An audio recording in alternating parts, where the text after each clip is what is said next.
Hello दोस्तों, कैसे हो।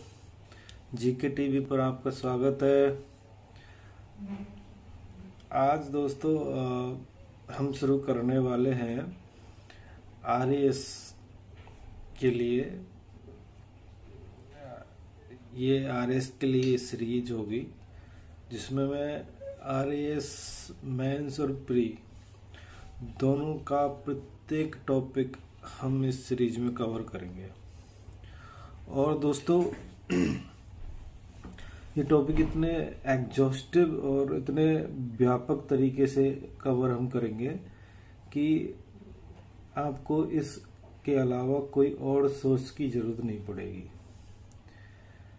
साथ ही साथ ये भी इसमें रहेगा कि हम आपको प्रैक्टिस भी क्वेश्चंस की कराएंगे, जिससे आपको अपने नॉलेज को परखने का मौका भी मिलेगा। तो आज शुरुआत कर रहे हैं हम राजस्थान के प्रागैतिहासिक स्थल पुरापाषाण से ताम्रपाषाण एवं कांस्य युग। दोस्तों ये जो आरएएस प्री का सिलेबस है उसका राजस्थान के इतिहास का पहला टॉपिक है। और ये राजस्थान के इतिहास का पहला टॉपिक शुरू होता है राजस्थान के प्रागैतिहासिक स्थलों से। दोस्तों राजस्थान के प्रागैतिहासिक स्थलों के बारे में बात करने से पहले हम ये जान लेते हैं कि प्रागैतिहासिक स्थल होते क्या है।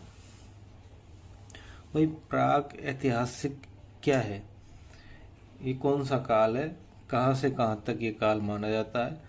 अगर ये प्रागैतिहासिक है तो ऐतिहासिक क्या है, क्या कोई और काल भी इसके अलावा होता है, ये सब हम अभी बात करने वाले हैं। उसके बाद में हम इन स्थलों की बात करेंगे। दोस्तों आरएएस प्री में और अन्य भी आरपीएससी की जो परीक्षाएं होती हैं उनमें इस टॉपिक से कम 1-2 क्वेश्चन आते ही आते हैं। मतलब आपका आरएएस प्री के ये 2 क्वेश्चन कम से कम ये टॉपिक कवर करेगा और अन्य परीक्षाओं के भी टॉपिक कवर करेगा। और सबसे बड़ी बात यह है कि ये टॉपिक आपके जो राजस्थान का इतिहास है उसका बेस बनाएगा। यानी कि अगर ये टॉपिक आप अच्छे से समझ जाओगे तो आगे के राजस्थान के इतिहास को समझने में उतनी ज़्यादा दिक्कत भी नहीं आएगी। साथ ही साथ इससे आपके माइंड में एक सेटिंग स्थापित हो जाएगी कि भाई जो राजस्थान का इतिहास है ये शुरू कैसे हुआ। चलिए चलते हैं आगे। दोस्तों राजस्थान के जो इतिहास के हैं प्रागैतिहासिक यानी कि जो प्राचीनतम इतिहास की बात करें हम तो 3 कालों में विभाजित है। सबसे पहला काल माना जाता है प्रागैतिहासिक काल। प्रागैतिहासिक काल शुरू होता है 5 लाख से और ये 3000 बिफोर क्राइस्ट यानी कि ईसा पूर्व तक माना जाता है राजस्थान में। दोस्तों आप ये देख ही सकते हो कि जो प्रागैतिहासिक काल 5 लाख साल पहले शुरू हो रहा है, इसी काल के दौरान धरती पर मानव आया प्लीस्टोसीन एपोक में। और जो आधुनिक मानव है होमो सेपियंस, ये लगभग 10,000 साल पहले ईसा से 10,000 ईसा पूर्व होमो सेपियन या आधुनिक मानव का जो है उदय माना जाता है। तो आधुनिक मानव भी इसी प्रागैतिहासिक काल में आया। और इस प्रागैतिहासिक काल के बाद आता है एक आद्य ऐतिहासिक काल जो 3000 से 800 BC तक माना जाता है। उसके बाद ऐतिहासिक काल शुरू होता है भारत का जो 600 से BC से शुरू माना जाता है। दोस्तों प्रागैतिहासिक काल, आद्य ऐतिहासिक काल और ऐतिहासिक काल तीनों में अंतर क्या है, तो बेसिकली हम नीचे देखते हैं कि भाई जो प्रागैतिहासिक काल है उसमें पुरातात्विक साक्ष्य तो मिले हैं, जैसे कि खुदाई हुई है वहाँ से कुछ कंकाल मिले हैं, कुछ हड्डियाँ मिली हैं, कुछ खिलौने, मिट्टी के बर्तन, कुछ मनके, कुछ जो अनाज है उसके दाने, ऐसी चीज़ें मिली हैं। कपड़े मिले हैं कहीं पे कुछ अन्य चीज़ें मिली हैं, जैसे धातु की चीज़ें मिली हैं या हथियार मिले हैं या आभूषण मिले हैं, तो ये सब पुरातात्विक साक्ष्य माने जाते हैं, ये सब मिले हैं। लेकिन वहां से कोई लिखित साक्ष्य नहीं मिला है, उसको दोस्तों प्रागैतिहासिक काल कहा जाता है। यानी कि देखो, जैसे सिंधु घाटी सभ्यता है, सिंधु घाटी सभ्यता से हमें पुरातात्विक साक्ष्य तो सभी मिले हैं, लेकिन लिखित साक्ष्य मिले हैं क्या? जी जरूर, लिखित साक्ष्य भी मिले हैं सिंधु घाटी सभ्यता से। क्या मिले हैं कि भाई वहाँ पे कुछ लिपि थी और वो कुछ अभी तक पढ़ नहीं पाए हैं उस लिपि को, लेकिन वो एक लिखते जरूर थे, उनके यहाँ एक लिपि जरूर थी। तो वो प्रागैतिहासिक काल में नहीं आएगा सिंधु घाटी सभ्यता। तो प्रागैतिहासिक काल में क्या आएगा फिर? प्रागैतिहासिक काल में जो है, जो पाषाण काल जो होता है वो प्रागैतिहासिक काल में आता है। यानी कि पुरातात्विक साक्ष्य तो हैं पाषाण काल के कि वो पत्थर के बने हथियार जो इंसान यूज में लेते थे, जैसे कि खुरचनी, फलक, ब्लेड्स, फ्लैक्स और भी जैसे छेदक अन्य हथियार जो होते थे, ये सब पत्थरों के हथियार हैं। तो इनको तो इंसान यूज में लेता था और यही हमें पुरातात्विक साक्ष्य में भी मिले। लेकिन कोई भी तरह की लिपि इन लोगों की नहीं मिली है। तो जो पाषाण काल है ये प्रागैतिहासिक काल माना जाता है। और इसका टाइम पीरियड इंडिया में कब तक माना जाता है? 3000 ईसा पूर्व तक। यानी कि आज से 5000 साल पहले, 2000 साल अब के और 3000 साल ईसा पूर्व के, 5000 साल पहले। ऐसे ही आद्य ऐतिहासिक काल है। आद्य ऐतिहासिक काल क्या है कि पुरातात्विक साक्ष्य मिले हैं, हाँ, लिखित साक्ष्य भी मिले हैं, हाँ, जैसे सिंधु घाटी सभ्यता से लिपि मिली है। लेकिन क्या लिखित साक्ष्य पढ़े जा सके हैं? नहीं। मतलब कि जहां से केवल हमारी जानकारी पुरातात्विक साक्ष्य के ही बेसिस पर है, जबकि लिखित साक्ष्य उनके हैं लेकिन वो पढ़े नहीं जा सके हैं। तो ये काल आद्य ऐतिहासिक काल कहलाता है। इसमें जैसे ताम्रपाषाण सभ्यता, सिंधु घाटी सभ्यता, सिंधु घाटी सभ्यता कांस्ययुगीन सभ्यता मानी जाती है। उसके बाद की जैसे लौहयुगीन सभ्यता, और लौहयुगीन सभ्यता में वैदिक सभ्यता भी लौहयुगीन सभ्यता के बाद की सभ्यता है। और जो है वैदिक सभ्यता आद्य ऐतिहासिक काल में ही मानी जाती है। कारण क्योंकि अब आप कहोगे कि भाई वैदिक सभ्यता को आद्य ऐतिहासिक काल में क्यों मान रहे हो? क्योंकि वैदिक सभ्यता में तो साक्ष्य मिले हैं, वो लिखित साक्ष्य, वेद वगैरह, और वो पढ़े भी जा चुके हैं। इसके पीछे एक कारण है कि उसको आद्य ऐतिहासिक काल में क्यों माना है। वैदिक साहित्य मिला भी है और उसको पढ़ा भी गया है, लेकिन उसका जो समय पीरियड है वो निश्चित नहीं कर पा रहे हम कि भाई वो कब लिखा गया है। कोई कहता है कि वो 1000 BC से पहले लिखा गया है, कोई कहता है वो 800 BC से बाद में लिखा गया है। तो मतलब उसका जो समय निर्धारण में जो अनिश्चितता है, वो अनिश्चितता ही इसको आद्य ऐतिहासिक यानी कि प्रोटो हिस्टोरिक काल में डालती है। तीसरा काल आता है ऐतिहासिक, यानी कि पूर्णतः इतिहास उसके बारे में हमारे पास है। मतलब उसको हम हिस्टोरिकली डिटेल कर सकते हैं, जिससे उसके पुरातात्विक साक्ष्य भी हैं, उसके लिखित साक्ष्य भी मिले हैं और वो पढ़े भी जा सके। जैसे भारत का प्राचीन इतिहास जो कि लगभग 600 BC से शुरू होता है कि भाई जैन धर्म, बौद्ध धर्म, आजीविका, श्रमण परंपराएं, ये सब शुरू हुई। उसके बाद महाजनपद काल और चाणक्य, मौर्य काल, और गुप्त, उसके बाद में शुंग काल, कुषाण काल, गुप्त काल। तो ये सब जो प्राचीन काल है, इसके बारे में हम सब कुछ जो है हम समय भी निर्धारण कर चुके हैं कि भाई कौन कौन सा जो है किसका शासन पहले आया, किसका शासन बाद में था। सब कुछ फिक्स है, सब कुछ निर्धारित है। सभी जो इतिहास के विद्वान हैं उनके मत बीच में सहमति है इसके बारे में। तो ये जो है ऐतिहासिक काल माना जाता है।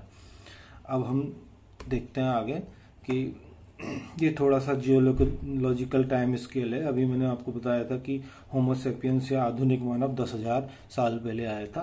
तो ये थोड़ा सा आपकी नॉलेज के लिए अच्छा रहेगा, ये आपको ज्योग्राफी में भी काम आएगा। और ये मतलब ये चार्ट अगर आपके पास होगा तो ये बहुत ही फायदेमंद चीज़ है, बहुत सी जगह आपको यूजफुल रहेगा। तो ये आप देखिए सेनेजोइक एरा है और उसमें क्वाटरनरी जो है पीरियड है, उसमें प्लेस्टोसीन इपोक है और वहां पे 10,000 साल पर जो है आधुनिक मानव और होमोसेपियंस की जो है उत्पत्ति मानी गई है। ठीक है दोस्तों, आगे चलते हैं। अब हम बात करेंगे कि भाई हमने माना था कि प्रागैतिहासिक जो काल है वो क्या है, वो ही पाषाण काल है, यानी कि पाषाण काल को ही प्रागैतिहासिक काल कहते हैं। तो अब ये पाषाण काल पे हम बात करते हैं कि वही पाषाण काल क्या है।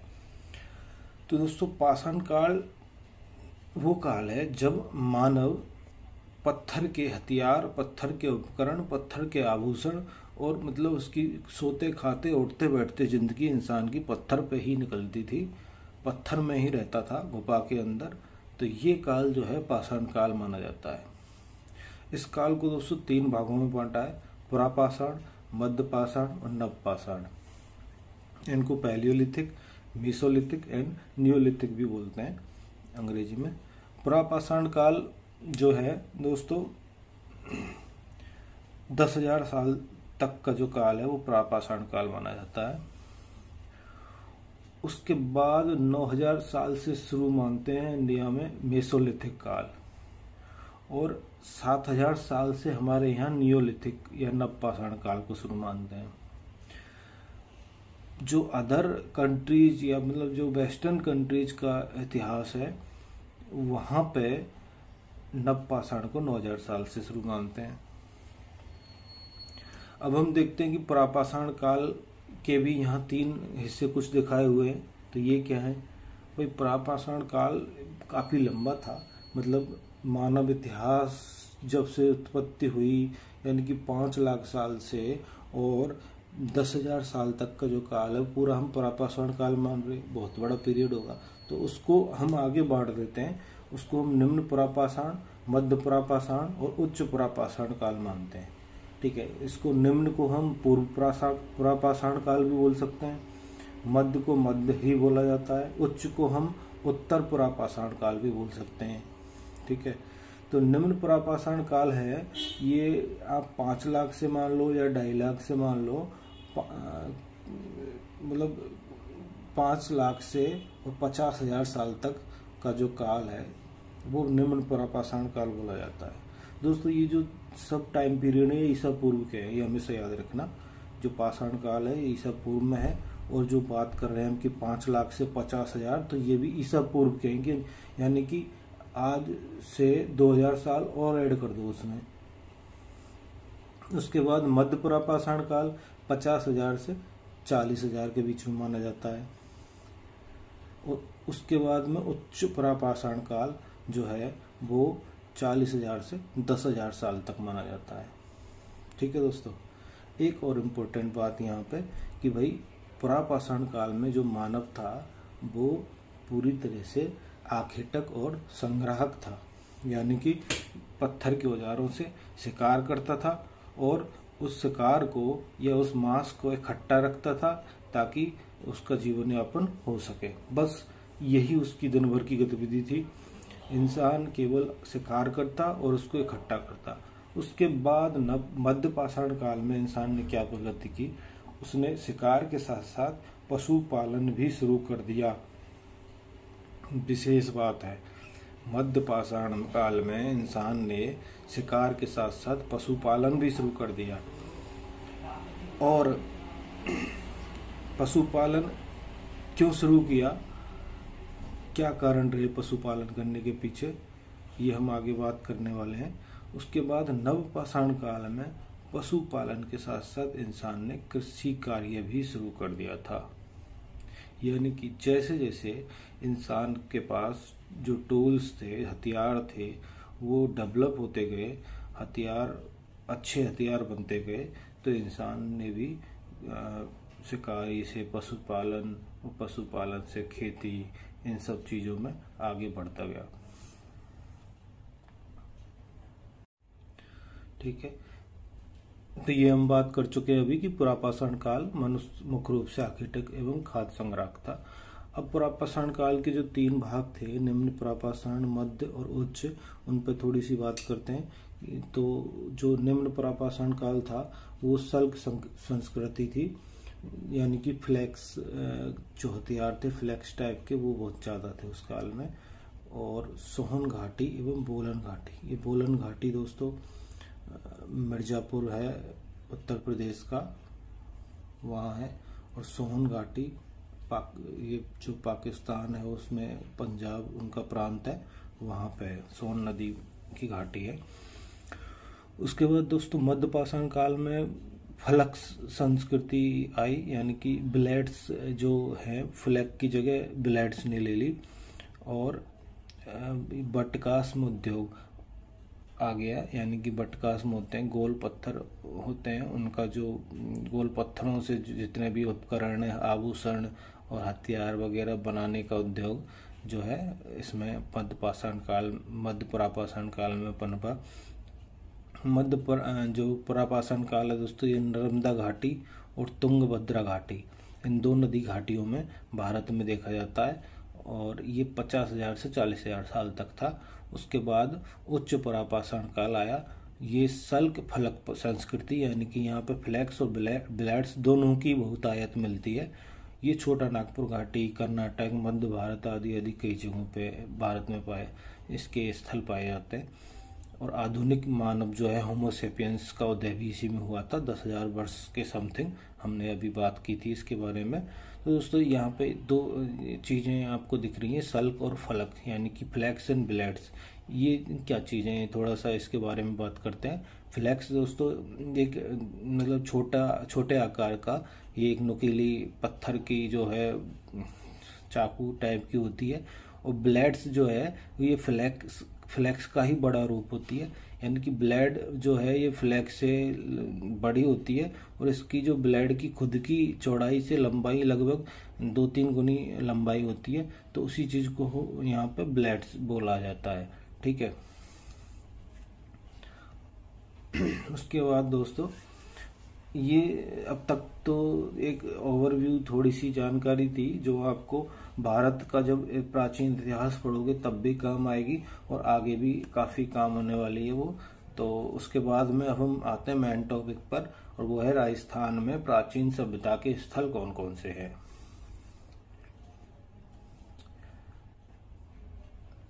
ठीक है दोस्तों, सबसे पहला स्थल किसी के भी दिमाग में आता है वो कालीबंगा ही आता है। ठीक है, कालीबंगा के बारे में बात करते हैं। तो कालीबंगा सबको पता है कि भाई आईवीसी इंडस वैली सिविलाइजेशन का ही एक पार्ट है।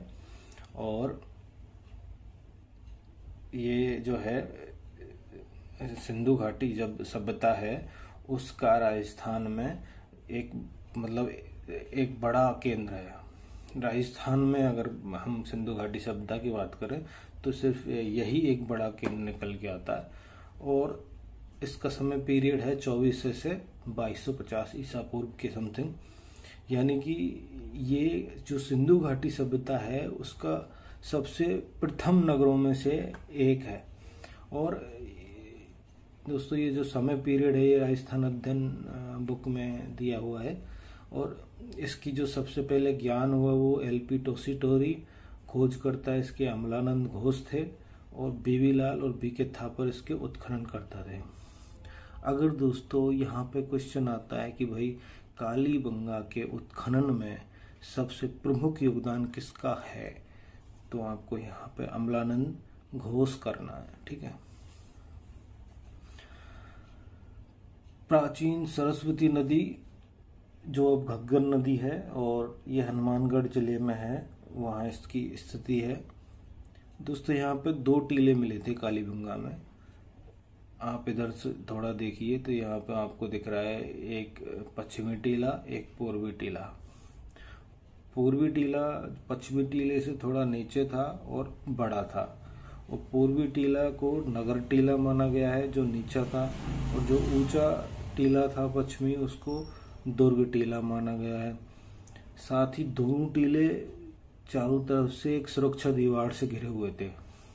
पूर्वी टीले पर दोस्तों जो नगर का टीला है उसकी सुरक्षा दीवार में एक कक्ष भी मिला है, उसको द्वार रक्षक का कक्ष माना गया है कि भाई यहाँ पे कोई सिक्योरिटी के लिए कोई द्वार रक्षक या गार्ड रहता होगा, क्योंकि नगर में कौन आ रहा है कौन जा रहा है ये सब कंट्रोल करने के लिए एक द्वार रक्षक यहाँ रहता था।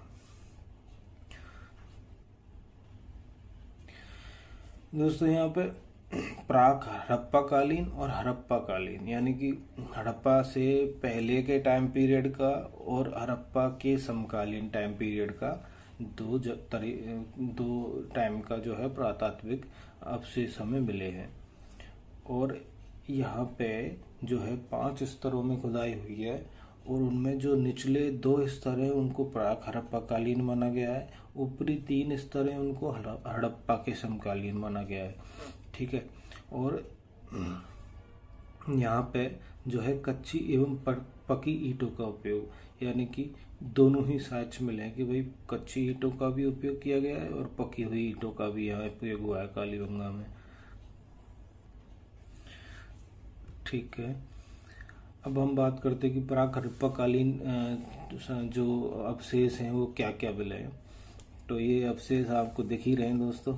ये एक पत्थर का सिलवट्टा है, एक पत्थर का एक घड़ा टाइप का पात्र है, ये कुछ नीचे है साइड में दिखाए हैं चर्ट ब्लेड्स। ये दोस्तों ब्लेड्स हैं जो चर्ट पत्थर के बने हुए हैं। और उसके ऊपर है ये एक बैलगाड़ी, कितनी प्यारी सी बैलगाड़ी है, इसको बैल खींच रहे। वैसे हम इनको देख के एकदम मतलब एक जनरल आइडिया होता है कि ये बैल ही है, क्योंकि इनके कुबड़ भी दिखाए गए हैं। हालांकि इनके फीचर्स बहुत क्लियर तो नहीं है कि ये बैल है या कुछ और है, बट इनसे अनुमान लगाया जाता है कि ये बैल ही है। ठीक है दोस्तों। अब देखते हैं इधर।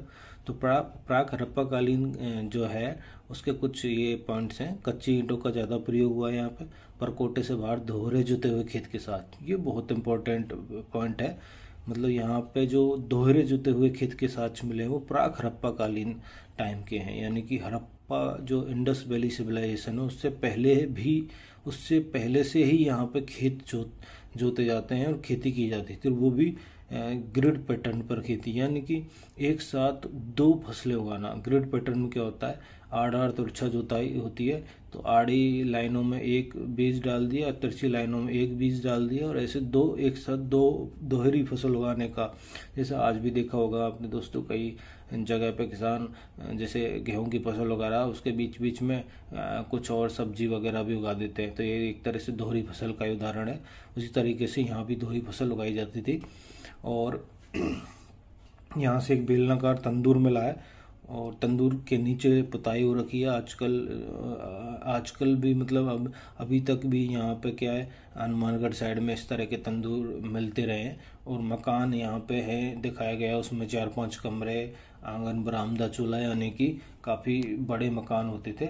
और मतलब कहने का ये है कि भाई परिवार यहाँ बड़े रहे होंगे उस टाइम में। और यहाँ पे जो है चाक निर्मित मृदभाण थे, लाल कुछ गुलाबी रंग के, और जो कुछ एक टोटीदार सकरे मुंह के घड़े भी मिले हैं। पकी मिट्टी की खिलौना गाड़ी ये आपको दिख रही है, बैलगाड़ी, और हड्डियों से बनी सलाइयाँ भी मिली है। यानी कि दोस्तों यहाँ लोग जो है कुछ बुनाई का काम भी करते होंगे। अगर सलाइयाँ मिली हैं तो कुछ ना कुछ बुनते होंगे, या तो कॉटन या ऊन, जो भी। तांबे का परसू भी मिला है यहाँ से, और ये पत्थर का सिलवट्टा है। दोस्तों कालीबंगा नाम कहाँ से आया, तो ये इंटरेस्टिंग फैक्ट आपको जो है, तांबे की काली चूड़ियों की वजह से इसको कालीबंगा कहा जाता है। काली यानी काली, और बंगा मतलब चूड़ियाँ, बैंगल्स, तो उनको कालीबंगा कहा गया। तो ये है। अब आते हैं हम हड़प्पा कालीन कालीबंगा कैसा था, यानी कि हड़प्पा के समकालीन जो कालीबंगा था उस टाइम पे क्या क्या चीज़ें यहाँ से मिली हैं। तो जो ऊपर के 3 स्तरों में खुदाई हुई है उनसे क्या क्या मिला है। तो हड़प्पा कालीन कालीबंगा के बारे में, ये एक नगरीय सभ्यता थी। नगरीय सभ्यता यानी कि लोग नगर में रहते थे, और वो जो है यहाँ पे सड़कें चौड़ी एवं एक दूसरे के समांतर में एवं समकोण पर काटती थी। मतलब जो मोहनजोदड़ो और हड़प्पा में सड़कों का अवशेष हमें मिले हैं वही यहाँ से मिले हैं। पूर्वी टीले पर दुर्ग के अवशेष है, यानी कि जो पूर्वी टीला ऊंचा था वो बताया कि वहाँ पे एक दुर्ग के अवशेष मिले हैं, यानी कि वहाँ पे कुछ न कुछ शासन करने वाले लोग रहे होंगे। और दुर्ग क्षेत्र को पूर्व से पश्चिम 2 भागों में बांटा गया है, जिसे ये एक विशेष फीचर यहाँ का है दोस्तों, ये अन्य किसी भी सिंधु सभ्यता के स्थल से नहीं मिला है। यहाँ पे जो नगर था उसमें बीच बीच में ऊंचे चबूतरे बने हुए हैं, उन पर हो सकता है चबूतरों पे लोग दुकानें लगाते होंगे।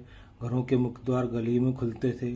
छतें लकड़ी व मिट्टी से बनी हुई थी, यानी कि मतलब छतों पर ये जो है पत्थर वगैरह कुछ नहीं यूज करते थे, बल्कि लकड़ी और मिट्टी से बनी हुई छतें थी। सड़कों के दोनों तरफ पक्की ईंटों की नालियां और शोषण पात्र, जो जैसे मिट्टी के बड़े बड़े पात्र गाड़ देते थे जो पानी को सोख जाते थे। ईंटें यहाँ पे धूप में भी पकाई हुई जाने का अनुमान है कि भाई धूप में पकी हुई ईंटें भी ये यूज में कर देते।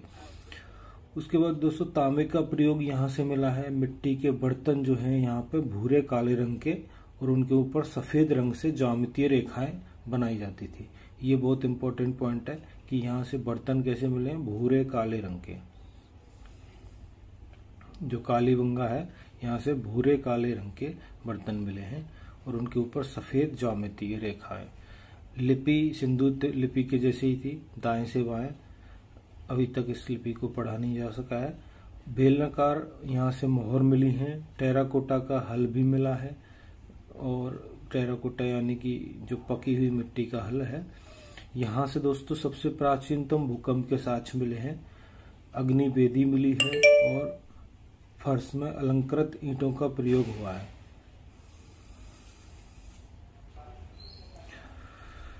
दोस्तों यहाँ से सर्जरी के साक्ष्य मिले हैं कि भाई एक आदमी का पैर कुल्हाड़ी से काट के सर्जरी करी हुई, उसका साक्ष्य मिला है। और एक बच्चे की खोपड़ी में छेद वगैरह मिले हैं, तो उससे अनुमान लगाया जा रहा है कि यहाँ पे कुछ ना कुछ बीमारी की सर्जरी की गई थी।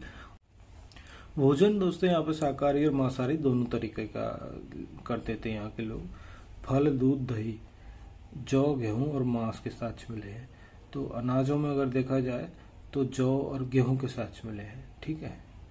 मृतक संस्कार कैसे होता था? 3 तरीके से। एक में उत्तर से दक्षिण में लिटा के जो है संस्कार किया जाता था। दूसरा जो है उसमें टांग समेट कर दबा दिया जाता था गड्ढे में। और तीसरा है उसमें गड्ढे में कुछ चीज़ें भी इंसान के साथ रखी जाती थी, जैसे उसके आभूषण वगैरह या यूज की उसकी जो चीज़ें थी वो रख दी जाती थी। इन चीज़ों से ये भी पता चलता है कि भाई मृत्यु के बाद में उनका कुछ विश्वास रहा होगा कालीबंगा के लोगों का, कि इंसान को मरने के साथ में कुछ दबा रहे हैं, इसका मतलब कि मृत्यु के बाद में वो विश्वास करते हैं।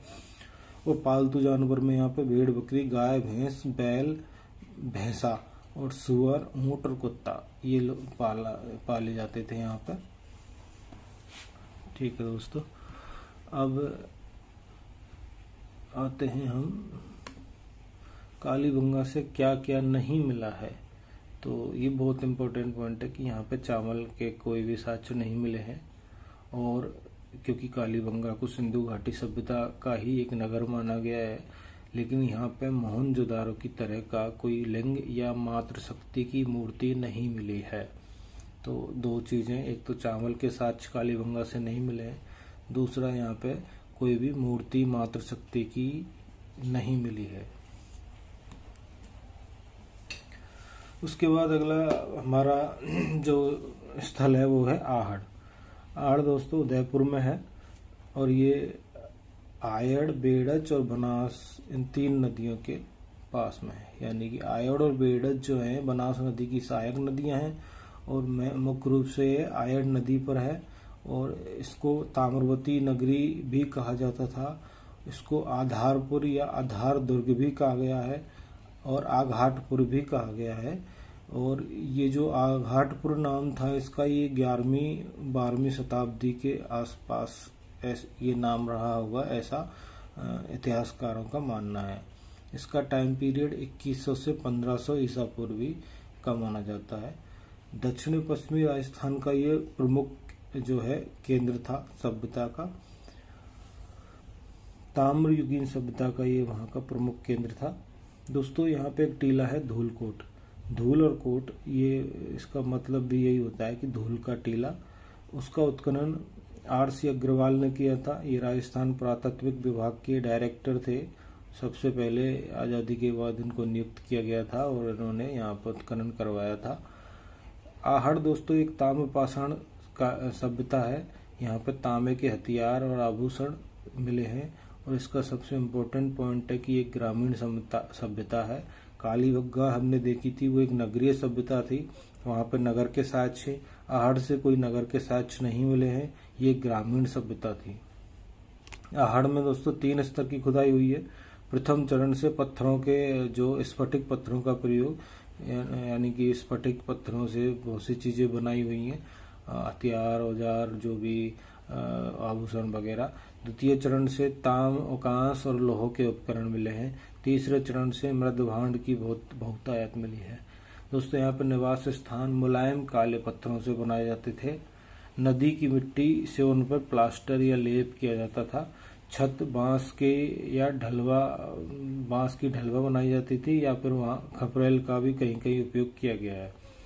दोस्तों यहाँ पे किसी घर में 6 चूल्हे भी मिले हैं, तो उससे यहाँ अनुमान लगाया गया है कि भाई यहाँ पर बड़े परिवार रहे होंगे या फिर सार्वजनिक भोजन की कोई परंपरा रही होगी। यहाँ पर अनाज रखने के बर्तन मिले हैं, जो आप ऊपर कॉर्नर में देख रहे हैं। यहाँ पर अनाज रखने के मिट्टी के बर्तन मिले हैं। इनको दोस्तों गोरे या कोठे कहा जाता है आज भी, मतलब उस क्षेत्र में इनको जो है गोरे या कोटे कहा जाता है, ये यूज किए जाते हैं। सिलबट्टे का प्रयोग भी यहाँ से मिला है। दोस्तों यहाँ जो मिट्टी के बर्तन थे मृदभांड, वो कैसे थे, तो वो यहाँ के लाल काले संस्कृति के बर्तन थे। ये लाल काली संस्कृति मृदभांड याद रखना दोस्तों, क्योंकि ये जो है इसकी विशेषता है आहड़ की।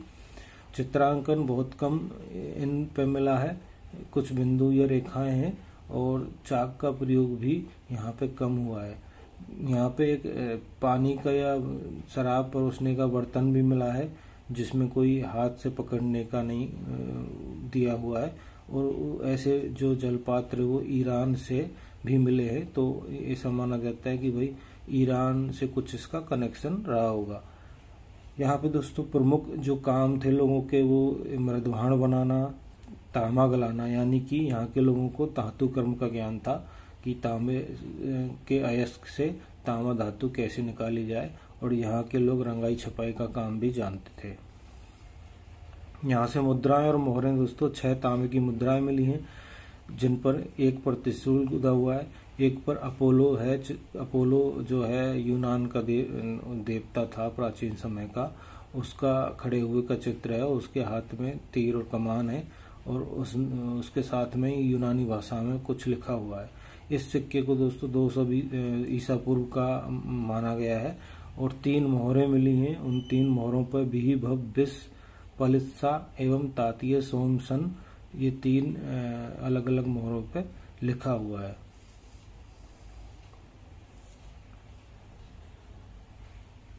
दोस्तों यहाँ से पूजा की थाली मिली है, उसमें दीपक रखने के खाने बने हुए हैं थाली में ही, और नाग नागिन एवं देवता की मिट्टी की कुछ आकृतियां सी बनी हुई हैं।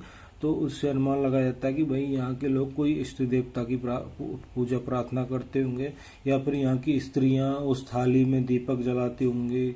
और फिर हो सकता है कि सरस्वती नदी, जो पास की नदी है बनास या आयड़, वहाँ जाती होंगी और मतलब नदी में उन दीपकों को पूजा पाठ, अपने इष्ट देव की पूजा पाठ करने के बाद बहा के आ जाती होंगी। मतलब ऐसा कुछ अनुमान लगाया था। मुख्य बात यह है कि इष्ट देव यहाँ पे कोई ना कोई देवता की वो लोग उपासना करते थे। साथ ही खिलौने भी यहाँ से मिले हैं, जैसे मिट्टी के बैल, हाथी, घोड़े की सादा आकृति। यहाँ पे अश्व की मूर्ति नहीं मिली है, ये ध्यान रखना दोस्तों, यहाँ पे अश्व की मूर्ति नहीं मिली है। 6 दीपक मिले हैं यहाँ से, 3 पहिए मिले हैं। मानव कृतियों में दोस्तों यहाँ 2 नारी की मूर्तियां मिली हैं, एक पुरुष की मूर्ति मिली है और एक डाउटफुल मूर्ति है, उसके बारे में पता नहीं है कि भाई ये पुरुष की है या स्त्री की है। जो 2 नारी की मूर्तियां मिली हैं, दोनों खंडित मूर्ति हैं, उनके सिर गायब हैं। ये जो साइड में नीचे आप देख रहे हैं, ये नारी की उनमें से एक मूर्ति है। इसमें लहंगा पहने हुए है स्त्री, कमर में जो है मणकों की करदनी है और जो है स्त्री के उरेजों के बीच से एक दोहरी माला नीचे जो है नाभि के नीचे तक जाती हुई इसमें दिखाई गई है। खेतीबाड़ी की बात की जाए तो दोस्तों यहाँ लोग खेती से परिचित थे। आयरन में एवं गेहूं, जौ, ज्वार और चावल की खेती करते थे। देखो याद रखना, यहाँ पे चावल गेहूं दोनों की खेती हो रही है। कालीबंगा में चावल के साक्ष नहीं मिले हैं। यहाँ पे मृतक संस्कार प्राय सब गाड़ने के साक्ष्य मिले हैं और वो भी उत्तर से दक्षिण में यहाँ सब गाड़ा जाता था। अब यहाँ से क्या नहीं मिला है इस बात पर बात करते हैं। तो यहाँ से दोस्तों पकी हुई ईंटों के साक्ष्य नहीं मिले। अब याद रखो कि भाई ये सभ्यता 2100 से 1500 ईसा पूर्व की है। इससे पहले कालीबंगा सभ्यता है, सिंधु घाटी सभ्यता का टाइम पीरियड है। और कालीबंगा का टाइम पीरियड कब का है, वो 2400 से 2250 के आसपास माना गया है। वहाँ पे पकी हुई ईंटों के साक्ष्य है, लेकिन ये बाद की सभ्यता है, फिर भी यहाँ पे पकी हुई ईंटों के साक्ष्य नहीं मिले हैं, पहली बात तो। और दूसरी बात ये कि यहाँ पे ईंटों के बजाय मकान बनाने में किसका उपयोग किया गया है, काले मुलायम पत्थरों का। वो हमने अभी थोड़ी देर पहले बात की थी।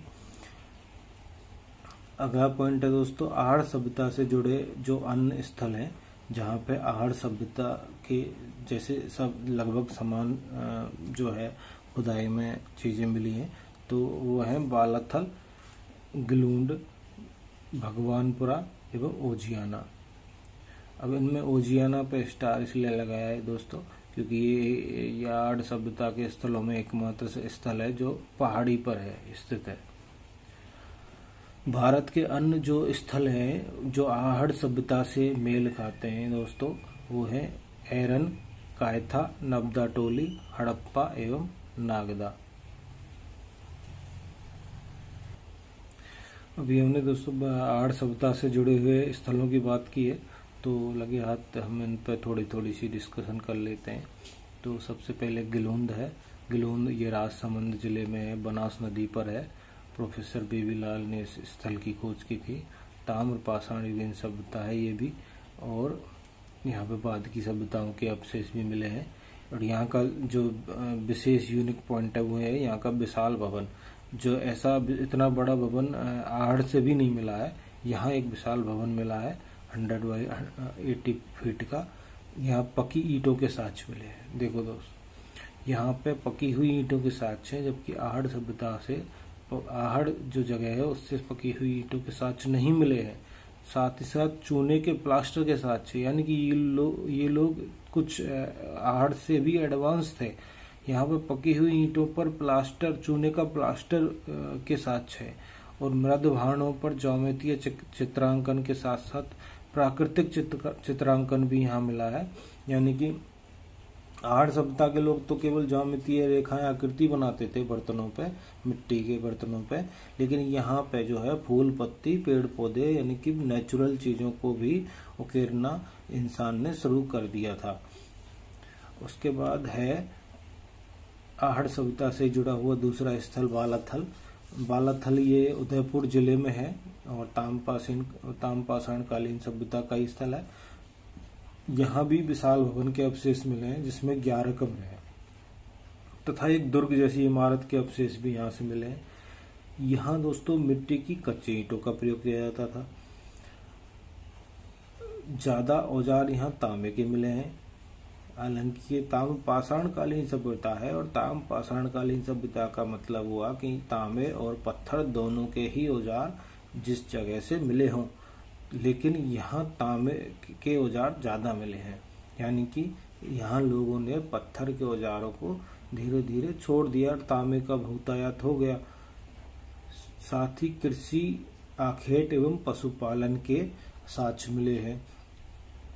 गेहूं, मूंग एवं सरसों यहाँ अनाज के तौर पर बोई जाती थी।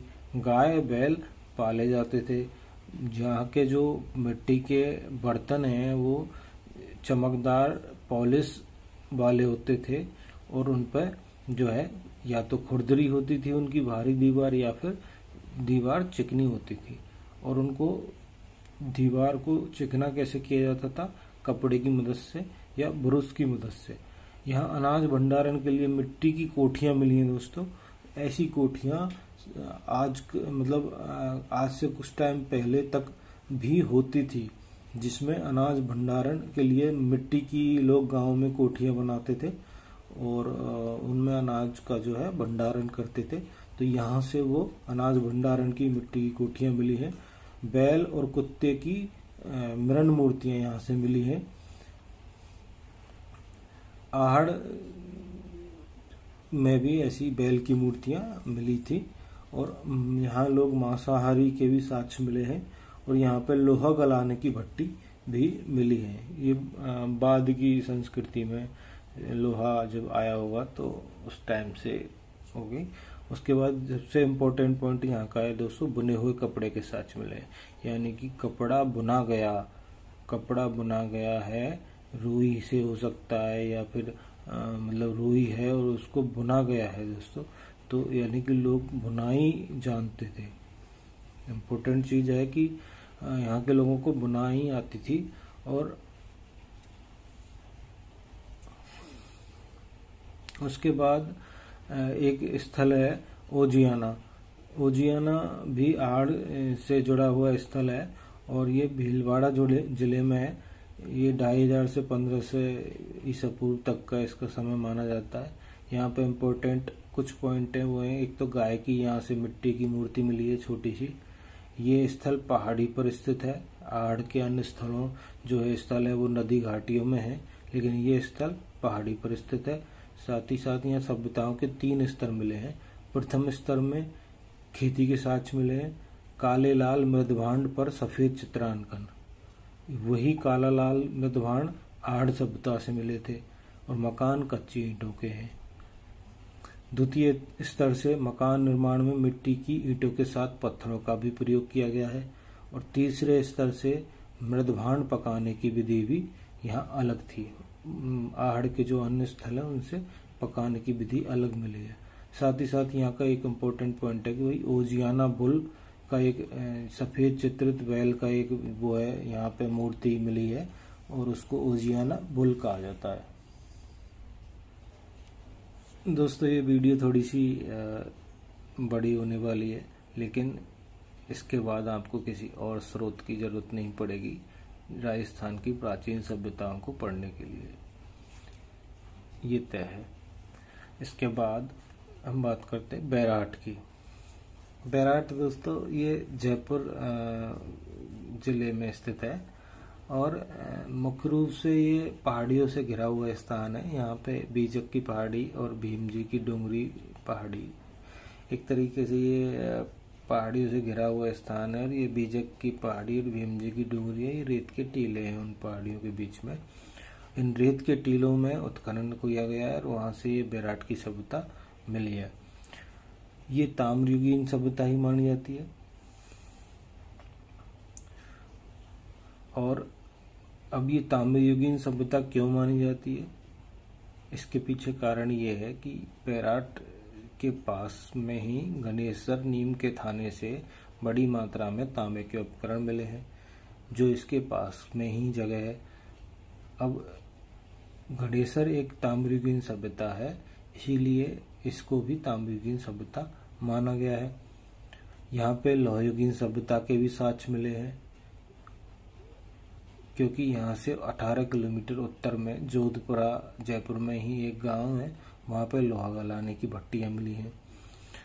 दोस्तों बैराट में मुख्य रूप से क्या मिला है, ताम्रयुगीन सभ्यता, लौहयुगीन सभ्यता तो हमने इसको इसके आसपास के स्थलों से मिली चीज़ों के हिसाब से माना है, लेकिन बैराट की खुद की बात अगर की जाए तो वहाँ से हमें मुख्य रूप से जो है मौर्यकालीन सभ्यता के साक्ष्य मिलते हैं। ये मौर्यकालीन सभ्यता का एक प्रमुख केंद्र शायद रहा होगा। यहाँ अशोक का एक शिलालेख है, उसको भाबरू शिलालेख कहते हैं। बीजक की पहाड़ जो टीला है उससे मिला है। बौद्ध स्तूप के साक्ष्य मिले हैं। एक अशोक स्तंभ मिला है। और यहाँ पे दोस्तों जो चाइनीज एक यात्री आया था वानसांग, उसने इस बैराट के बारे में अपने जो है वृत्तांत में मेंशन किया है। दोस्तों यहाँ अनुमान लगाया था कि जो एक राजा था मिहिरकुल, उसने इस जगह को नष्ट किया होगा, यानी कि ये एक अनुमान है इतिहासकारों का।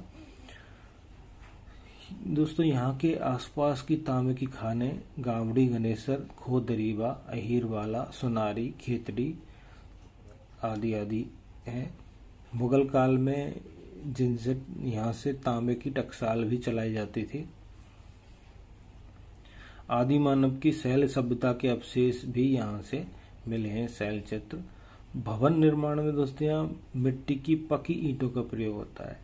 अब यहाँ पे ईंटों पर स्टार क्यों लगा हुआ है, क्योंकि दोस्तों ये पूरा पहाड़ियों से घिरा हुआ एरिया है और पहाड़ियों में पत्थर काफी है, लेकिन यहाँ के लोग पत्थरों का प्रयोग ना करके पकी हुई ईंटों का प्रयोग कर रहे हैं।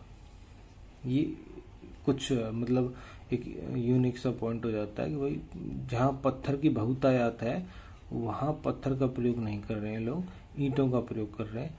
क्योंकि जैसे कालीबंगा है वहाँ पत्थर की बहुतायत नहीं है, तो वहाँ ईंटों का प्रयोग कर रहे हैं, अच्छी बात है। लेकिन यहाँ पे ईंटों का प्रयोग कर रहे हैं तो ये एक विशिष्ट बात हो जाती है। यहाँ जो बौद्ध मठ मिला है उससे चांदी की 36 मुद्राएं मिली हैं दोस्तों। उनमें से 8 पंचमार्क या आहत मुद्राएं हैं और 28 जो है इंडो यूनानी शासकों की मुद्राएं हैं। अब ये जो हिंद यूनानी शासकों की मुद्राएं हैं, इससे पता चल रहा है कि इस जगह का कनेक्शन यूनान से कुछ ना कुछ रहा है। दोस्तों यहाँ सूती कपड़े में बंधी हुई ये मुद्राएं मिली हैं, तो कहने का मतलब ये है कि भाई सूती कपड़े में बंधी हुई है, अर्थात सूती कपड़ा उस टाइम पे चलता था, यानी कि कपड़े की बुनाई लोग जानते थे। रुई से कैसे कपड़ा बनाया जाए ये लोग जानते थे। तो सीधा सा मतलब ये हुआ कि बैराट के लोगों को कपड़े का ज्ञान था। यहाँ से दोस्तों एक सलेटी चित्रित एवं काले पॉलिश किए हुए मृदभांड मिले हैं। अब इनको हम सलेटी चित्रित यानी कि पेंटेड ग्रेवेयर भी कहते हैं, PGW। दोस्तों ये जो PGW है ये एक तरीके की लोहयुगीन सभ्यता जो है उसका एक वो है आधार, मतलब कि भाई ज़्यादातर लोहयुगीन सभ्यता के स्थलों से ही PGW जो बर्तन हैं वो मिलते हैं। तो इन पर त्रिरत्न और स्वास्तिक का चित्रांकन भी मिला है और पूजा की थाली, कटोरे आदि भी यहाँ से मिले हैं। अब यहाँ पे एक मुख्य पॉइंट है दोस्तों, यहाँ पे गोल मंदिर मिला है, जो नीचे आपको दिख रहा है गोल गोल सा, ऐसा गोल मंदिर ये मिला है। तो ये बौद्ध मठ के पास में है और इसको इतिहासकारों ने बौद्ध मंदिर माना है। ठीक है, स्पष्ट साक्ष्य नहीं है कि ये क्या रहा होगा, बट इसको बौद्ध मंदिर माना जाता है। इसके दरवाजे लकड़ी के मान रहे होंगे, फर्श पर ईंटें बिछी हुई हैं और यहाँ से मिट्टी की एक धूपदानी, पूजा के कुछ अन्य बर्तन और एक मिट्टी का जो है पक्षी मिला है, कुछ खप्पर मिले हैं। और ये जो इसके चारों तरफ एक प्रदक्षिणा पथ है, गैलरी है, वो 7 फुट चौड़ी गैलरी मिली है और उसका जो प्रवेश द्वार है वो पूर्वी दिशा में 6 फुट चौड़ा प्रवेश द्वार, काफी चौड़ा होता है प्रवेश द्वार, 6 फुट उतना जो है प्रवेश द्वार इसका मिला है। अब हम बात करते हैं दोस्तों गणेश्वर सभ्यता की। तो गणेश्वर बैराट से ही जुड़ा हुआ स्थान है। ये सीकर नीम के थाना जगह है, वहाँ पे है, काकली नदी के इसके पास में है। यहाँ पे मुख्य रूप से तांबा खेतड़ी की खानों से मिलता है और तांबे के उपकरणों का सबसे बड़ा भंडार यहीं से मिला है। यहाँ दोस्तों जो तांबे के उपकरण हैं उनकी शुद्धता 99% मिली है, यानी कि उनमें मिश्रण नगण्य है। कहने का मतलब ये कि हो सकता है यहाँ के लोगों को धातु मिश्रण का ज्ञान नहीं था। पूर्व हड़प्पा कालीन ताम्रयुगीन सभ्यता, ताम्रयुगीन सभ्यताओं में सबसे प्राचीन यानी कि जो गढ़ेसर सभ्यता है ये ताम्रयुगीन सभ्यताओं की जननी मानी जाती है। यानी कि ये ताम्रयुगीन सभ्यताओं में सबसे प्राचीन है और ये पूर्व हड़प्पा काल से पहले से की ताम्रयुगीन सभ्यता मानी जाती है। यानी कि 2800 ईसा पूर्व हड़प्पा, 2400 ईसा पूर्व की थी। दोस्तों यहाँ पे तांबे का एक बाण मिला है, तांबे की कुल्हाड़ी मिली है, एक मछली पकड़ने का कांटा भी मिला है। तो मछली पकड़ने के कांटे से अनुमान लगाया जाता है कि कांतली नदी में मछलियां रही होंगी, और अगर मछलियां रही होंगी तो मछलियों के रहने के लिए जल चाहिए पर्याप्त। यानी कि कांतली नदी में जल की मात्रा पर्याप्त रही होगी उस टाइम पे। यहाँ पे मध्यभाण दोस्तों कपिसबर्णी यानी कि मटमैले मिले हैं। काले नीले रंग का उन पर चित्रांकन मिला है, और ये जो काले नीले रंग का चित्रांकन है इससे माना जाता है कि भाई यहाँ पर चित्रकला का एक प्रारंभिक स्वरूप, यहाँ से चित्रकला धीरे धीरे डेवलप शुरू हो रही थी।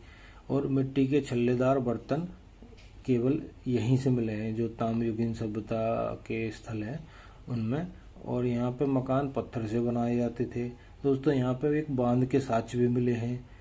अब बांध के साक्ष्य मिले हैं तो इसका मतलब ये है कि नदी में पर्याप्त जल रहा होगा, क्योंकि बांध तभी बनाया जाता है जब नदी में जल हो, क्योंकि उसको कंट्रोल करना हो। ताकि साथ ही दोस्तों यहाँ पे ताम्र संचयी संस्कृति इसको माना जाता है कि यहाँ पे तांबा के काफी जो है भंडार थे। और दोहरी पेचदार सिरे वाली एक तांबे की पिन मिली है। ये पिन जो है मध्य एशिया की कुछ जगहों पे भी मिली है, तो इससे अनुमान लगाया जाता है कि यहाँ इस पिन को बना के मध्य एशिया में निर्यात किया जाता होगा। यहाँ पे दोस्तों पालतू पशुओं में गाय, बैल, भेड़, बकरी, सुअर, कुत्ता, गधे और मुर्गे मिले हैं। यानी कि लोग मुर्गा मिला है तो इसका मतलब है कि लोग मांसाहार भी करते थे। दोस्तों गणेश्वर का एक मुख्य पॉइंट नोट सबसे ये है कि यहाँ ईंट के उपयोग के प्रमाण नहीं मिले हैं। तो ईंट के उपयोग के प्रमाण यहाँ से नहीं मिले, लेकिन बैराट से पकी हुई ईंटों के साक्ष्य मिले हैं। और इसी तरीके से आहड़ से ईंटों के प्रमाण नहीं मिले थे। ठीक है, ये ध्यान रखना, ये इम्पोर्टेंट पॉइंट। क्वेश्चन यहाँ से ऐसी जगहों से उठ के आते हैं कि भाई गणेशर से ये चीज मिली, यहाँ के लोग ईंटों का उपयोग भी जानते थे या ईंटों से मकान बनाए जाते थे, ऐसा पॉइंट दे देंगे और पूछ लेंगे कौन कौन से सही है। तो यहाँ पे ईंट के प्रमाण नहीं मिले हैं। अगली है जोधपुरा। जोधपुरा भी जयपुर में ही एक जगह है, ये कोटपुतली तहसील में है और सावी नदी के किनारे पर है। ताम्रयुगीन सभ्यता ही इसको माना जाता है। यहाँ पे छत जो थी मकानों की वो टाइलों से या फिर कहीं कहीं पे छप्पर डाल के भी बनाई जाती थी। यहाँ पे मेदवाण भी कपिसबर्णी मेदवाण मिले हैं और उन पर सिंधु सभ्यता का प्रभाव मिला है। एक यहाँ डिश ऑन स्टैंड मिली है, यानी कोई स्टैंड पर कोई बर्तन रहा होगा। और इसमें दोस्तों यहाँ पे बाद में पीजीडब्ल्यू संस्कृति के भी साक्ष्य मिले हैं। पीजीडब्ल्यू का मतलब वही है पेंटेड ग्रेवियर, स्लेटी चित्रित जो बृद्धभाण होते हैं। तो ये इंगित करते हैं कि भाई यहाँ पे लोहयुगीन सभ्यता भी बाद में पनपी होगी। पीजीडब्ल्यू के जो अन्य स्थल दोस्तों वो सुनारी, नोहर, विराटनगर भी हैं। ये लोहयुगीन सभ्यता के ही स्थल हैं, सुनारी, नोह और विराटनगर। लोह बनाने की यहाँ पे प्राचीनतम भट्टियां मिली हैं। ये भट्टियां दो तरह की होती थी, एक धमन भट्टी, एक धौकनी भट्टी। धमन भट्टी में अयस्क से धातु बनाई जाती थी। अयस्क लाया जाता था खानों से खोद खोद के, उसको पिघला के उससे शुद्ध धातु निकाली जाती। और धौकनी भट्टी में उस शुद्ध धातु से हथियार, औजार, आभूषण वगैरह उपकरण बनाए जाते थे। तो ये दो तरीके की भट्टी होती थी। दोस्तों यहाँ पे चावल के साक्ष्य मिले हैं और यहाँ पे लोग मांसाहारी भी होते थे।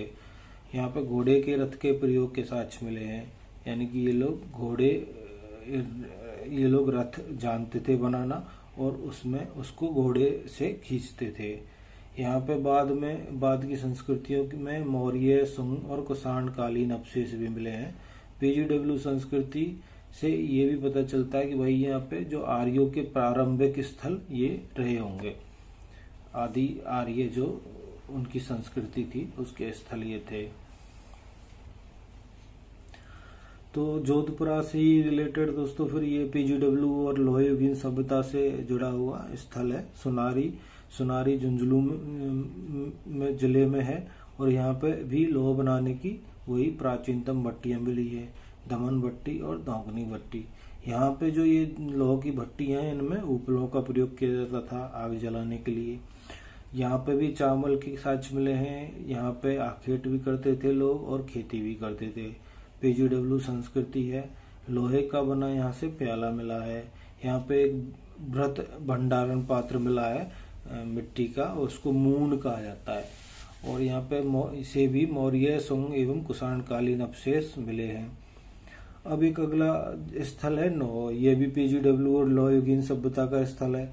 ये भरतपुर में है, रूपारेल नदी के किनारे है।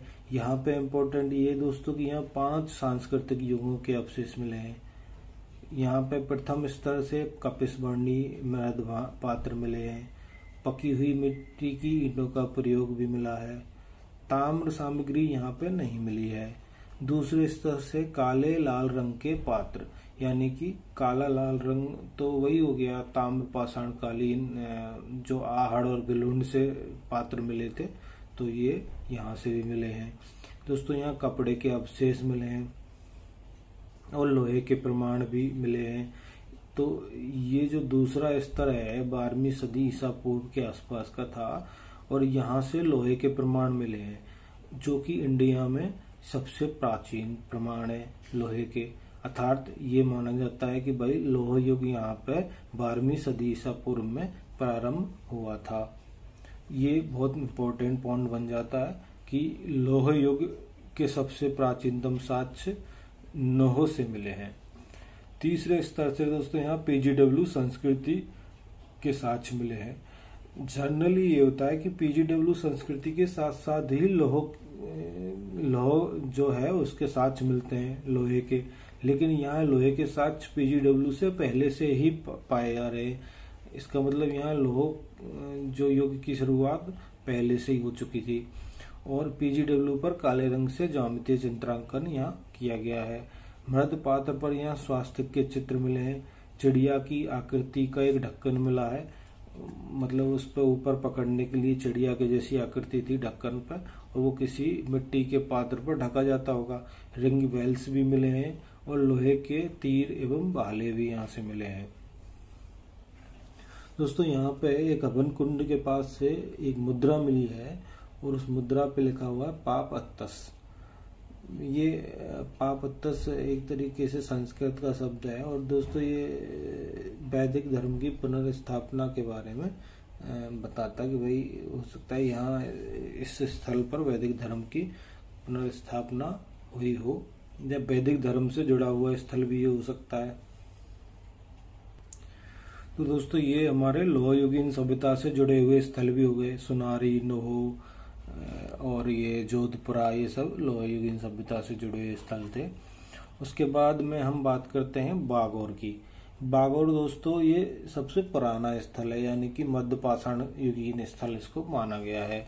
और ये भीलवाड़ा जिले में कोठारी नदी के किनारे जगह है बागौर। यहाँ पे जो पत्थर के उपकरण प्राप्त हुए हैं उनको 3 भागों में काल विभाजन किया गया है। एक 3000 ईसा पूर्व से 2000 ईसा पूर्व तक, और 2000 ईसा पूर्व से 500 ईसा पूर्व तक, और 500 से प्रथम सदी ईस्वी तक के जो उपकरण माने गए हैं। तो दोस्तों यहाँ सबसे इम्पोर्टेंट पॉइंट ये रहा, ग्रीन लाइन में पशुपालन के प्राचीनतम साक्ष्य बागौर से मिले हैं। हमेशा याद रखना, भारत में पशुपालन के प्राचीनतम साक्ष्य बागौर से मिले हैं। बागौर के साथ साथ मध्य प्रदेश में भी एक जगह है, वहां से मिले हैं आदमगढ़ से। तो इन 2 जगहों से पशुपालन के प्राचीनतम साक्ष्य मिले हैं। यहाँ काल विभाजन जो हमने किया है ऊपर, उसका प्रथम चरण आता है कि 3000 से 2000 ईसा पूर्व तक। उसमें स्फटिक एवं चर्ट पत्थरों से निर्मित उपकरणों का उपयोग किया जाता था। फ्लैक्स, ब्लेड, चिप, स्क्रैबर, छिद्रर आदि। उनमें लकड़ी या हड्डी के हत्थे लगाकर इनका उपयोग किया जाता था।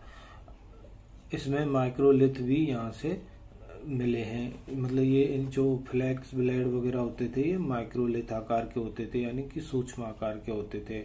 दोस्तों, बागोर सभ्यता माइक्रोलिथ या पाषाण सभ्यता का राजस्थान में सबसे बड़ा स्थान है, ये याद रखना। यहाँ से एक मानव कंकाल भी मिला है। ऐसा अनुमान लगाया जाता है कि इन लोगों का मुख्य व्यवसाय आखेट एवं कंदमूल फल रहा होगा, क्योंकि ये जो पत्थर के औजार हैं ये सब आखेट और कंदमूल फल वगैरह तोड़ने करने में काम आते हैं। इन लोगों के घर के साक्ष्य यहाँ से नहीं मिले हैं, तो माना जाता है कि ये लोग घुमक्कड़ प्रकृति के थे। द्वितीय चरण से ताम उपकरण मिले हैं 5, उनमें एक सुई है, एक भाले का वो है ऊपर का स्पीयर हेड एवं एक त्रिभुजाकार शस्त्र मिला है। दोस्तों, पत्थरों से मकान बनाने के अवशेष यहाँ से मिले हैं दूसरे चरण से, और कृषि के अवशेष भी यहाँ से मिले हैं, यानी कि लोग जो आखेट से कृषि की तरफ शिफ्ट हो गए थे। मृद भाणों में यहाँ मटमैले रंग के हाथ से बने बिना चित्रांकन के, यानी कि बहुत सादा प्रकार के मृद भाण यहाँ से मिले हैं।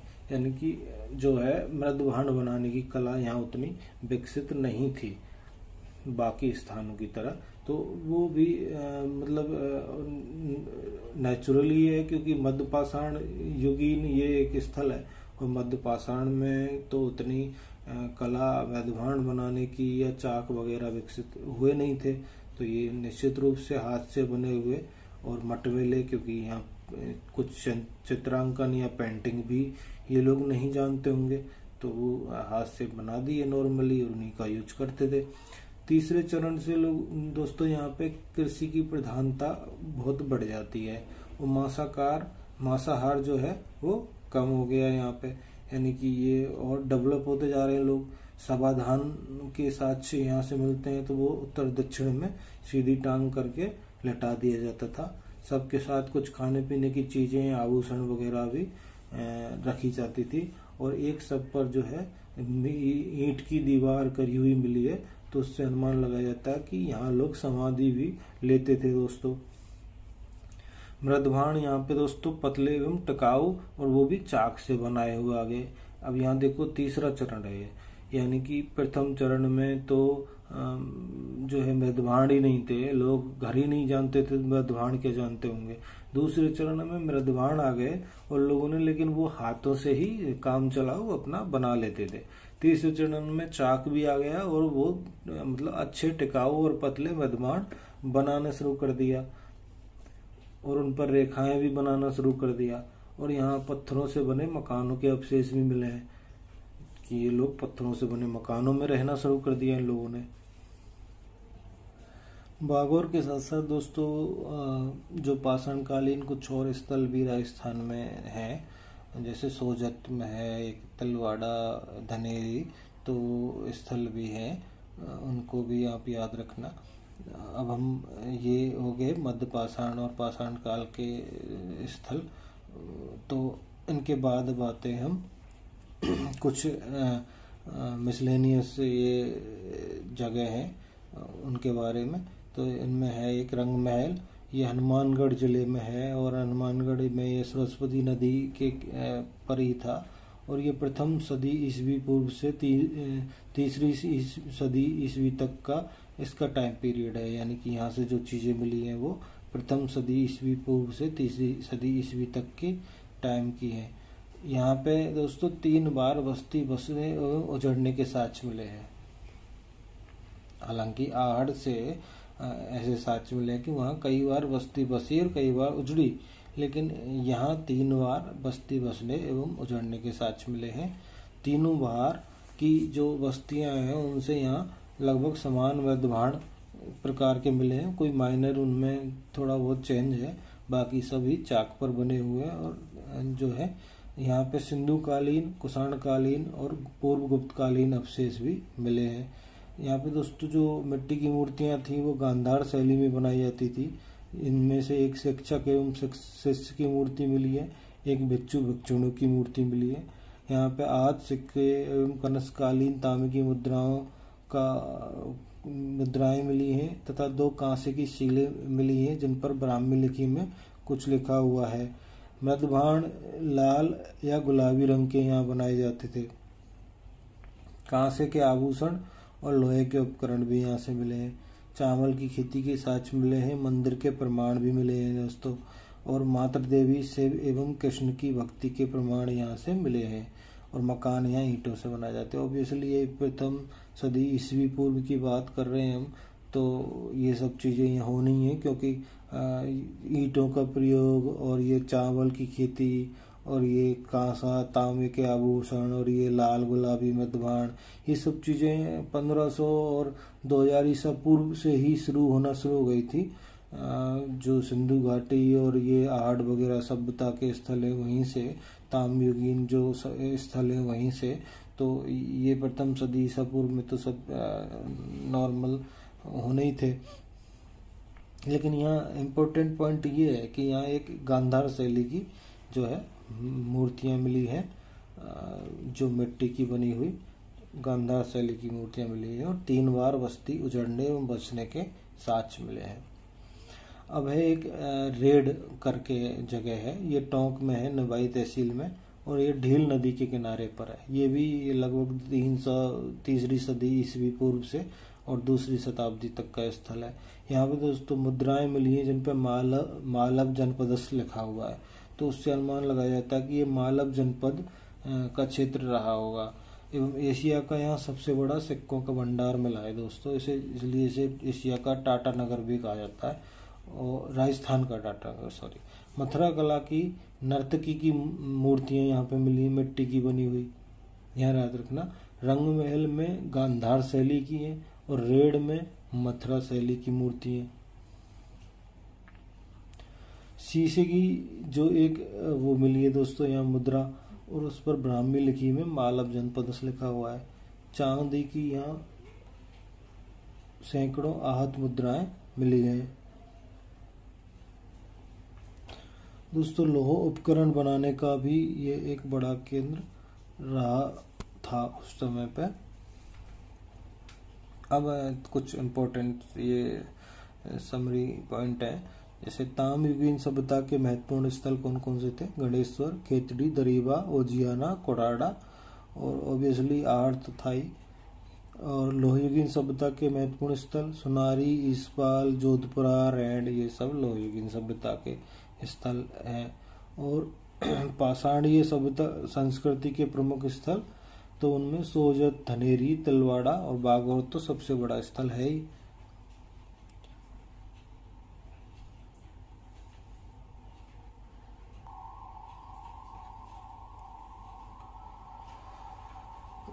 तो ये हमारा आज सभी सभ्यताएं हो गई हैं कवर, ज़्यादातर स्थल कवर हो गए हैं और इनसे बाहर आपको आएगा भी नहीं। और अब हम कुछ क्वेश्चन कवर कर लेते हैं जो इम्पोर्टेंट क्वेश्चन इससे रिलेटेड थे प्राचीन सभ्यताओं से। और उनमें पहला है भाई आहड़ सभ्यता के बारे में निम्न कथनों पर विचार करें। तो आहड़वासी तांबा गलाना जानते थे? भाई आहड़ सभ्यता ऑब्वियसली ताम्र युगीन सभ्यता तो थी, लेकिन क्या इन्हें धातु क्रम का ज्ञान था तांबा गलाने का? ये चावल से परिचित नहीं थे। ये धातु का काम इनका आय का स्रोत था।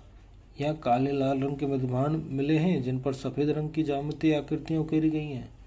तो इनमें से सही विकल्प कौन कौन से होंगे? देखिए आप, कमेंट करिए। निम्न में से किस स्थान पर शासक मिनिंडर के 16 सिक्के प्राप्त हुए हैं? दोस्तों बैराट, रैंड, नगरी, नगर। अब यहाँ देखो कि मिनिंडर तो अब तक हमने पढ़ा ही नहीं, प्राचीन सभ्यता जितनी अभी ये कवर की हमने इनमें। लेकिन मिनिंडर ये जरूर जानते हैं कि यूनान का शासक था, और यूनान की जो मुद्राएं हैं वो कहाँ से मिली है? बैराट से। वो आप यहाँ से देख सकते हैं यूनान की मुद्राएं कहाँ से मिली हैं।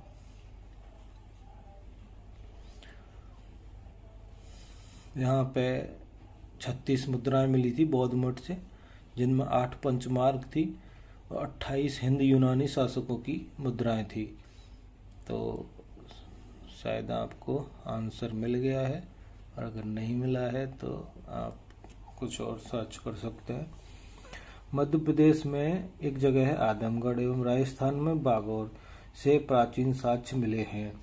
चमकदार प्रस्तर उपकरण के, चौक से बनी पॉटरी के, पालतू जानवर के या जुते हुए खेत के।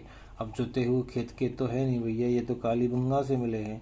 और चाक से बनी पॉटरी के प्राचीन साक्ष्य, तो चाक से बनी पॉटरी तो प्राचीनतम अगर देखा जाए तो जो है कालीबंगा से होने चाहिए, क्योंकि कालीबंगा जो है सबसे प्राचीन 28 आहड़ भी काफ़ी प्राचीन है, तो आहड़ 2800 ईस्वी पूर्व की सभ्यता है। और अब प्रस्तर उपकरण तो बागौर से मिले हैं, लेकिन क्या आदमगढ़ से भी प्रस्तर उपकरण मिले हैं? लेकिन पालतू जानवर एक सी ऑप्शन है। तो लेकिन अभी हमने पढ़ा था कि भाई बागौर से जो है पशुपालन के प्राचीनतम साक्ष्य मिले हैं, तो यहाँ पर आंसर पालतू जानवर होना चाहिए मेरे हिसाब से। निम्न में से कौन से स्थल लघु पाषाण युगीन सभ्यता से संबंध रहे हैं? सोजत, धनेरी, तिलवाड़ा, गणेसर। अगला क्वेश्चन है हड़प्पाई स्थल जहां से भूकंप जैसी प्राकृतिक आपदा के प्राचीनतम प्रमाण मिले हैं। तो कौन सा हड़प्पा स्थल था जहां से भूकंप के साक्ष्य मिले हैं? देखिए आप वीडियो में। गुप्तकालीन स्वर्ण सिक्कों का सबसे बड़ा भंडार, ये तो आप जानते ही होंगे कहाँ से मिला है।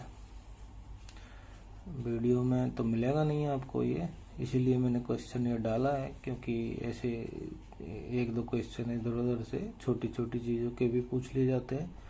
और कालीबंगा के उत्खनन में जिस पुरातत्व वेदा का मुख्य योगदान था 1950-53 के बीच में, ये भी मैंने आपको शायद बताया वीडियो में, आप देख सकते हैं। तो आज के लिए बस इतना ही। और ये जो है RS सीरीज का पहली वीडियो है दोस्तों, और यहाँ पे पेशेंस रखिए, आपको सभी पूरा सिलेबस जो है कवर करके मिलेगा, और बहुत ही गुणवत्तापूर्ण और कॉम्प्रिहेंसिव तरीके से मिलेगा आपको, कि आपको इसके अलावा कहीं और भटकना ना पड़े, और बहुत ही फोकस मिलेगा। जो RS में पूछा जाता है और RPSC की अन्य परीक्षाओं में पूछा जाता है, उसी पे फोकस करते हुए आपको पूरा मटेरियल मिलेगा। और ये जो है आप इतना विश्वास रखिए। ठीक है फिर, ओके, थैंक यू, नमस्कार।